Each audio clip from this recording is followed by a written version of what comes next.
ব্যাঙ ও দুধের বালতি। একবার দুটি ব্যাঙ অসাবধানতাবশত একটি দুধের বালতির মধ্যে পড়ে গেল। তারা বালতির পিচ্ছিল ধার বেয়ে উঠে আসার বহু চেষ্টা করল, কিন্তু বারবার পিছলে নিচে পড়ে গেল।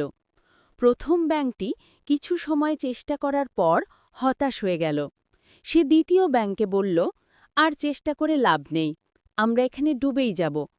প্রথম ব্যাঙটি সাঁতার কাটা থামিয়ে দিল এবং শীঘ্রই ডুবে গেল। কিন্তু দ্বিতীয় ব্যাঙটি হাল ছাড়ল না। সে বাঁচার জন্য তার ছোট্ট পা দুটি দিয়ে একটানা দুধের মধ্যে পা ছুঁড়ে যেতে থাকল। সে কেবল বাঁচতে চেয়েছিল। তার এই অবিরাম পা চালানোর ফলে দুধ মন্থন হতে হতে একসময় এক জায়গায় সামান্য মাখনের দলা তৈরি হল। ব্যাঙটি দ্রুত সেই মাখনের ওপর লাফিয়ে উঠে দাঁড়াল এবং সেখান থেকে বালতির বাইরে লাফ দিয়ে বেরিয়ে এলো। গল্পের শিক্ষা: কঠিন পরিস্থিতিতে হাল ছেড়ে না দিয়ে শেষ পর্যন্ত চেষ্টা চালিয়ে যাওয়া উচিত। অবিরাম চেষ্টাই অসম্ভবকে সম্ভব করতে পারে।